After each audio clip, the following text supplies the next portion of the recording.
back sa akin channel. Nandito niyo kasi kain tayo guys. Ito, ano to pa? Pansit Canton. Noodles na gisado ba? Inano ko to, parang style pansit Canton na lang. Kain tayo guys. Hapunan, ito ang aking hapunan ngayon. Yan.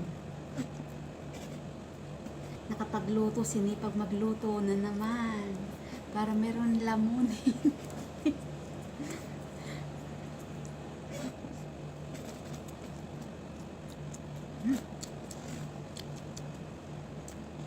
Ito seeds. Para akong guys nakaisip na ano ba, na ito agad ang naisip ko. Buti na lang may ingredients dyan sa kusina. Kaya nakapagluto ako ng ganito.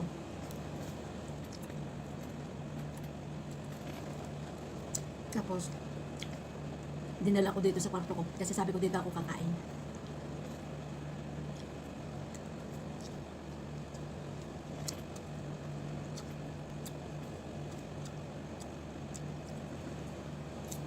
Malamig. Dapat pala di ako nag-aircon. Nalalamig ako.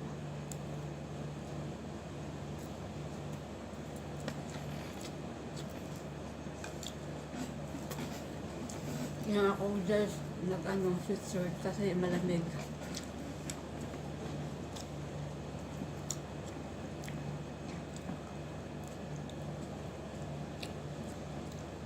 Kain tayo guys.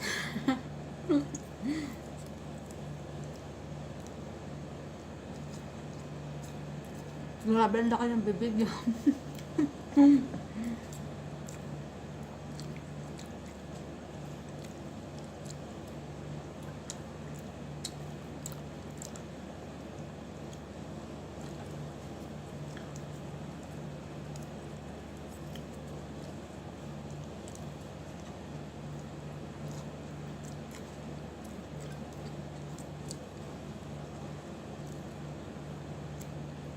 Sarap sana guys kung mayroong squid ball o kaya ano kikiyam, di ba? Ito ang match dito. Kaso wala, hotdog lang.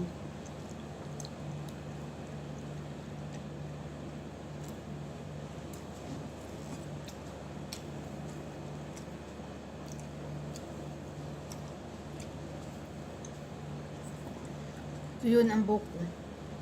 Kasi naligo muna ako guys bago kumain. Sobrang init kasi. Grabe. Kaso pagdating dito sa kwarto malamig na gawang ano, may aircon.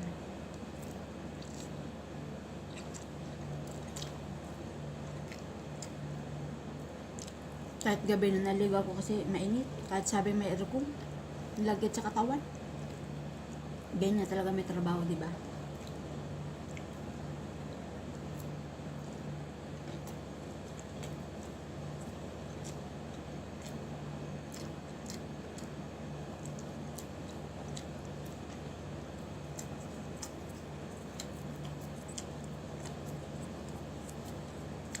Ikot, ikot, ikot.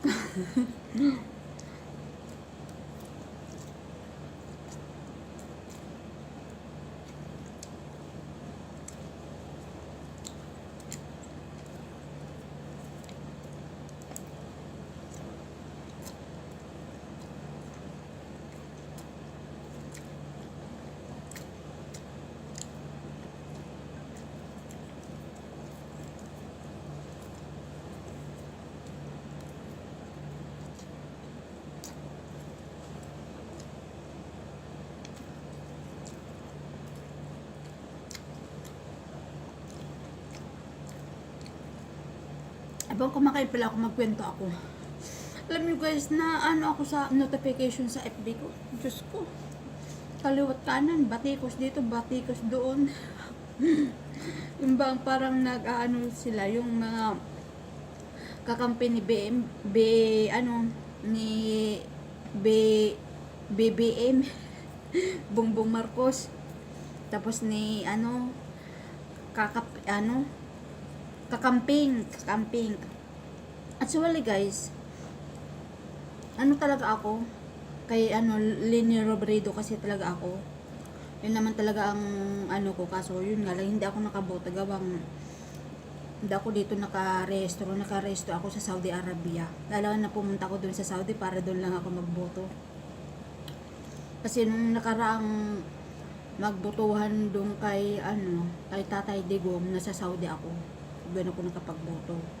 Tapos ngayon, hindi naman ako dito nag-register kasi tinamad na ako. Pero actually, ang manok ko talaga si Lani Robredo, kasi syempre taga Bicol yun eh, taga Bicol din ako, syempre kung di yun ang suportahan natin.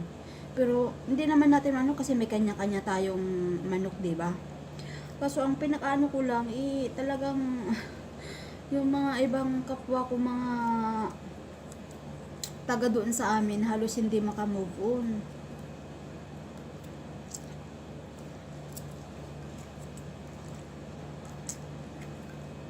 Wala na tayong magagawa, guys, kasi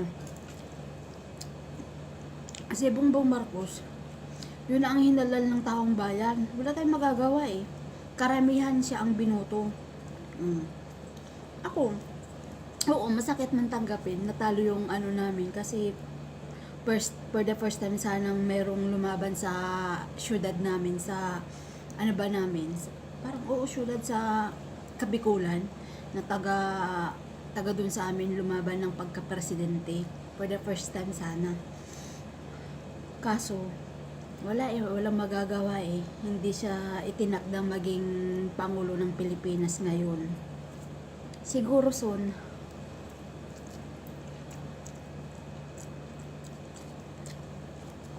Tangkapin na lang, kasi wala tayong magagawa. Hindi siya pinalad ngayon na manalo. Siguro sa susunod pala rin siya.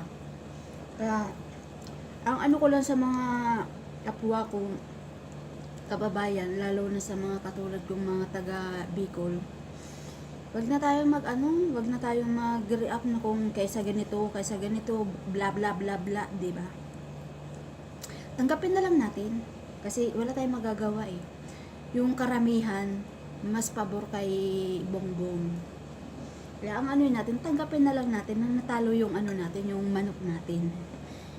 Naman pinaglalaban natin, halos pare-parehas lang naman. Yung si BBM naman, Pilipino lang, lahat naman tayo mga Pilipino. Ang masaklap niyan, kung yung nanalo yung presidente, hindi Pilipino, kaya pwede tayo mag-react. Tapos natalo yung natin.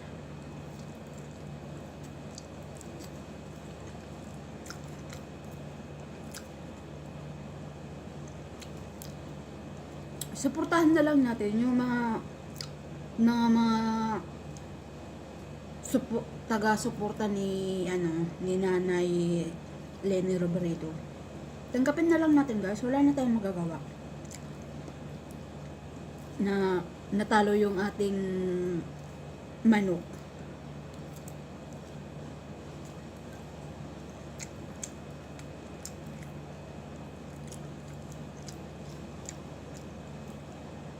Suportan na lang natin si Bongbong Marcos, kasi siyempre Pilipino naman siya eh. Wala tayong magagawa. Bigyan natin ng chance, malay mo. Wag nating kung yung puno, siyang yung bunga. Iba naman yung tatay, iba naman yung anak, malay mo. 'Di ba?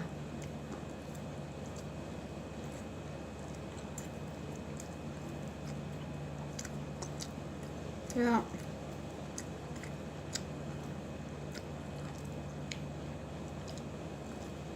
pagbigyan natin ng isang pagkakataon. Tsaka sa totoo lang, yung yung tatay ni Marcos, maganda naman yung naging presidente siya eh. Kaso talagang mayroon talagang mga, kahit anong gawing maganda, talagang mayroon talagang mga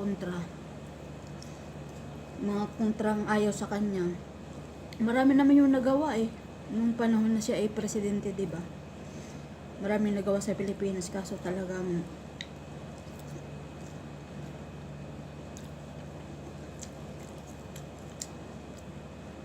yung mga inggit hindi makamove on. Tapos binabati ko dito sa anak, Ako, wala akong oo. Ano ako kay Lini kasi taga doon sa amin pero wala man akong inanuan. Kung nanalo si Lini Robredo, edi much better sana kaso wala tayong magagawa. Wala kami magagawa. Natalo yung namin manok. Ang aming nanay sa Kabikulan sana, yun sana ang namin proud sana kami kung naging yun ang naging presidente kaso wala eh. Maraming hindi gusto sa kanya, karamihan si Bongbong. Ngayon, tanggapin na lang natin, move on na.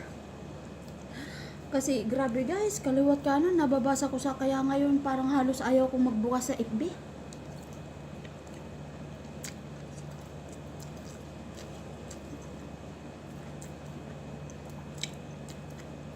Kasi wala akong kundi talagang puro mga may nagrarally, kaysa ganito, mga nagdadayaan, dinaya daw. Sabi ko, no comment na lang ako sa mga ganyan. Ayaw ko nang makisaw-saw sa kanila, bahala sila. Basta, ang ko, kampi naman ako kay Nanay Lini, kaso wala nang magagawa, tanggapin na lang natin. Suportahan natin yung nanalo. Kasi kapwa naman natin yung Pilipino eh.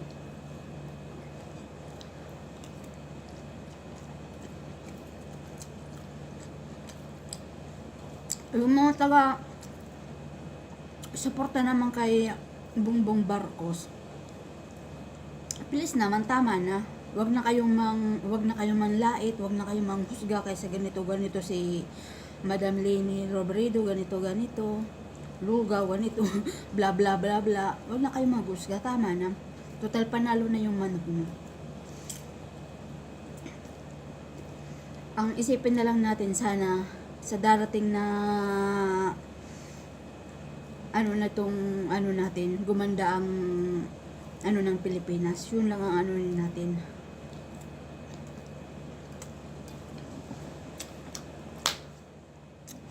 Tama na guys. Dami ko na naman, parang na naman ako sa ganito, sinstopper na tayo or bye-bye na kasi naman ang kwento ko. Basta, move on. Move on na tayo mga kakampi ng, kakamping. Move on na tayo.